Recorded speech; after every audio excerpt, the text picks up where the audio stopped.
স্বৈরাচার আওয়ামী লীগকে দেশের মাটিতে আর কখনো রাজনীতি করতে দেওয়া হবে না বলে জানিয়েছেন বিএনপির চেয়ারপারসন বেগম খালেদা জিয়ার উপদেষ্টা আলহাজ আমানুল্লাহ আমান। জাকিরুল ইসলাম জাকিরের প্রতিবেদনে দেখুন বিস্তারিত।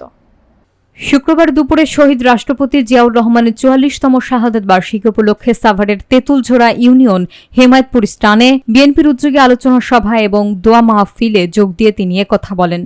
তিনি আরও বলেন, বিএনপি আগামীতে ক্ষমতায় আসলে দেশের মানুষের ভাগ্য উন্নয়নে কাজ করবে। অন্তর্বর্তীকালীন সরকার দ্রুত দেশে জাতীয় নির্বাচন দিয়ে দেশের মানুষের আশা আকাঙ্ক্ষা পূরণ করবে বলে জানান তিনি। এ সময় বিএনপির সকল নেতাকর্মীগণ উপস্থিত ছিলেন। অনুষ্ঠান শেষে সকলের মাঝে তবারক বিতরণ করা হয়।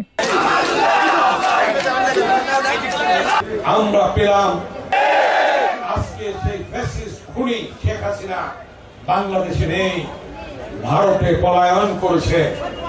আজকে আপনারা জানেন যে সেই শেখ হাসিনার এবং আওয়ামী লীগের রাজনীতি সরকার নিষিদ্ধ ঘোষণা করেছে।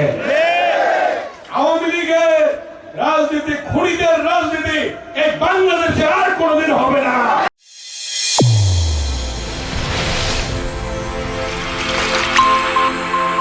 চ্যানেল A1 হৃদয়ের স্পন্দন।